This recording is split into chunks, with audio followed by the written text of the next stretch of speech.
this Monday off for New Year's.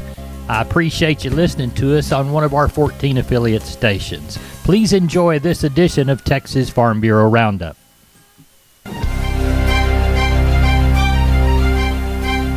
This is Farm Bureau Roundup, featuring farm and ranch news from the Panhandle to the Rio Grande Valley and from West to East Texas. Farm Bureau Roundup gives you a comprehensive look at the stories of Texas agriculture. Farm Bureau Roundup is brought to you by this station and the Texas Farm Bureau. Now, from the Texas Farm Bureau Network, here's your host, Tom Nicoletti. Hello and welcome to Farm Bureau Roundup. Happy New Year. Farmers, ranchers, and everyone else had to deal with the pre-Christmas into Christmas weekend sub-freezing temperatures and strong winds resulting in frigid wind chills. We'll cover that story and take a look ahead at 2023. Well, winter conditions have finally made it to the coastal bend, as it did the entire state of Texas. This is Harvey Buring reporting from the Corpus Christi area. This is Jim Hearn in the Rio Grande Valley. Bad news from the Army Corps of Engineers about Amistad Dam. We'll have the full story from Extreme South Texas. This is James Duncan in East Texas reporting for 2023. Oh, I tell you, we've got meetings coming early in January that are most important for everybody producing anything from tomatoes to calves to market. It's all very important. Be there with us. The Blackland Income Growth Conference and Mid-Tex Farm and Ranch Show will be held January 10th and 11th at the Estrico Event Center, and I'll have a preview. This is Dr. Shane McClellan, and I'll have more from Waco. We go to West Texas now, and Eddie Griffiths is standing by in a very cold, windy area of the state, at least when we're doing this interview. And Eddie, the late December cold temperatures, freezing temperatures, and high winds sure took a toll on agriculture up there. Well, whenever we talk about those cold temperatures and the Arctic air coming in, Tom, it's just a matter of taking care of livestock, and the two main things, feeding and water supply. And during the holiday season, you know, that takes priority, and it's important to get something out there for those animals to eat and then have water available for them. And whenever we start seeing temperatures get 10, 11 degrees or even colder with wind chills of 8 degrees, you know, you got to try to do everything you can to protect and maintain the livestock that you have out there. Now, during that Christmas weekend Arctic blast, certainly you also have to maintain the water supplies, like you say, and hope that they don't freeze on you within hours of trying to keep that water flowing. Well, producers do a really good job of generally getting out there and trying to alleviate problems, and if there are problems out there, especially with water supply, having an alternative measure or method to get out there and take care of that livestock. But it's always a challenge. You think you have everything taken care of and you're prepared for it, but inevitably something will slip through the cracks, and you just deal with it. Well, certainly livestock are adaptable to the environment and cold temperatures, but when these frigid winds came in from that Arctic blast, they need to take even more shelter so that they can keep from being buffeted by those winds. Well, you're not going to alleviate all the cold temperature, but the main thing, you know, with the winds here, if you can keep that wind off of them somewhat, where they can get behind the windbreak, huddle together, and maintain some type of temperature, you know, as far as weight gain, you're probably going to see minimal, but at this point, you're just trying to keep everything alive. Eddie, thanks a lot. Thank you, Tom. That is Eddie Griffiths. He is reporting for us today from West Texas. The cold December temperatures were felt across Texas, including in the Coastal Bend region. Harvey Buring reports on those conditions, plus the earlier December weather that actually aided in pasture recovery. Well, December ended in a cooler than normal note here in the Coastal Bend area of South Texas, as it did throughout our state. But fortunately for Coastal Bend livestock producers, the first 3 weeks of the month of December were well above normal in the temperature department, and it did have a little moisture, and that provided for a flush of green growth in the pastures, particularly the warm season pasture grasses, really got a boost this late in the year, and that allowed those pastures to recover from months of drought conditions, and it did a great deal to improve body condition on our cattle before those harsh winter conditions arrived here before the end of the year.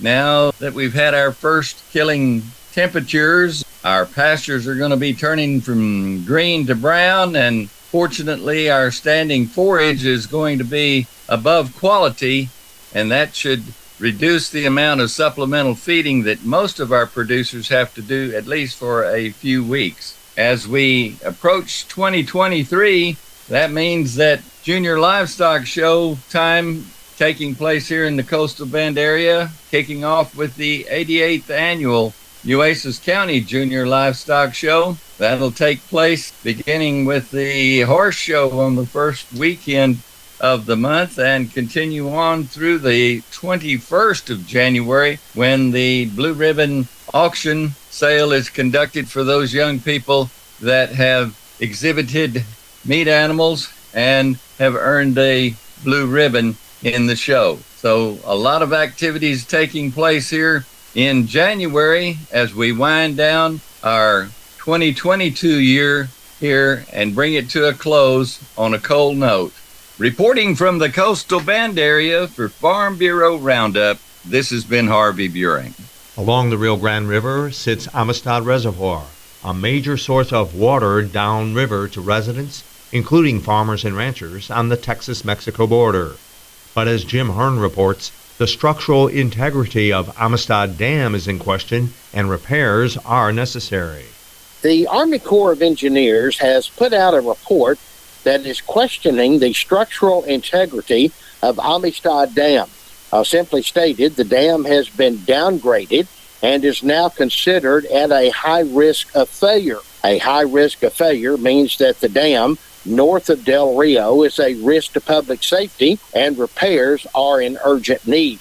In downgrading the dam to a Category 2, it will be a race of time before any more structural problems are discovered. The timeline, according to the Army Corps of Engineers, sinkholes were first discovered back in 1994, and 28 years since, officials with the International Boundary and Water Commission had corrected that problem, but lately it was determined that the limestone foundation that the Amistad Dam sets on was starting to erode. The latest report shows the reservoir has progressed now to a state that the dam is now potentially classified as being unsafe. The IBWC and the Mexican counterparts that run Falcon Reservoir are currently putting together a somewhat two-phase plan to help shore up the foundation. They're hoping to stop the water seepage underneath and to prevent further erosion. Officials are warning, though, that it'll be at least 1.5 years before the work on the project can get underway, and the plan could take many years to complete. Well, a lot of questions remain, though, about the future of the reservoir and what would happen if the dam were to collapse. For Farm Bureau Roundup, this is Jim Hearn in the Rio Grande Valley. Taking care of cattle in the wintertime can be challenging. James Duncan reports from Marshall on those challenges and the upcoming schedule of agricultural meetings in East Texas in early 2023. In East Texas this time of the year, cattle producers are really getting busy checking winter calving. We still have a lot of them. Most folks try to get them on in to the month of March and April for their spring calves, but we still have some that come. Now, these Brahma Cross cattle don't really need to be calving in this season of the year, but we do have some that still happen to come along like that. So it's a problem for us in the cattle industry to make sure they are protected well. Another thing, I visited with producers early on, and they are already feeding cubes, have been for some time now, and we're trying to stay off those winter pastures, but it sure is tempting. Now, if you plowed your ground, planted your seed, got your grass growing real good, just stay off of it, because you're going to tramp down more than you're going to get out in the belly of that cow. So keep them off that grass yet for a little bit more till it dries out a bit. In early 2023, as a matter of fact, January 13th, Tyler, Texas, at the Cross Brand Cowboy Church. A big meeting will be held on for your continuing education units to maintain your pesticide license. This is always a big one. A lot of people come. It'll be in Tyler the 13th. The 27th, there will be one in Hallsville, Texas at Gold Hall. And then we have the gardening, nuts, and fruits and vegetable conference that comes up in January. And it's all important for you as a producer to know exactly what's going on. Attend these meetings. You need to check with your local county agriculture extension agent for more information and exact times and if there is a fee or not for these meetings. That's very important. This is James Duncan from Marshall for Farm Bureau Roundup. Speaking of upcoming agricultural meetings and shows, the Blackland Income Growth Conference and Mid-Tex Farm and Ranch Show are set for January in Waco. Dr. Shane McClellan has a preview. The 61st Annual Blackland Income Growth Conference, locally referred to as the BIG Conference, will be held Tuesday, January 10th and Wednesday, January 11th at the base building located at the EDGECO Event Center here in Waco. The BIG Conference has many volunteers that serve on the various agriculture commodity committees. The persons on these committees represent farmers, ranchers, extension specialists, and various other segments of the ag industry. These volunteers do meet during the summer and plan, strategize on current and emerging issues that are affecting agriculture. They develop an educational plan and then offer that to the public.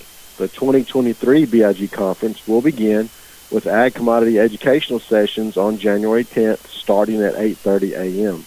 The various educational programs will offer TDA CEUs. The ag commodity meetings are broken into basically 6 primary areas: beef, grains, cotton, forages, horticulture, and then a small and new landowner session. The small and new landowner session has been changed somewhat from previous years to be just a land management meeting that's going to cover a wide variety of topics. The other ag commodities are very specific and in-depth subject matter. The cotton session will be followed by an oxen herbicide training. I want to point out our keynote speaker for this year's event is going to be Dr. Don Rinchie, who is an extension program leader and the coordinator for the state's pesticide safety educational program. Dr. Rinchie brings a wealth of knowledge, very educational as well as being entertaining. There is a registration for the first day, and you can only register on site on January 10th. Now, on the second day of the BIG conference, there's going to be a 5-hour recertification program where persons with an applicator license can put credits toward that license. And we will also have a training session for those that don't have a license that want to acquire one. That is called the private applicator training. As a reminder, the BIG conference is held in partnership with the Mid-Tex Farm and Ranch Show. Admission to the Farm and Ranch Show is free to the public. They can attend and visit the exhibits of the latest farm and ranch equipment, seed dealers, chemical providers, as well as other ag-related products and services.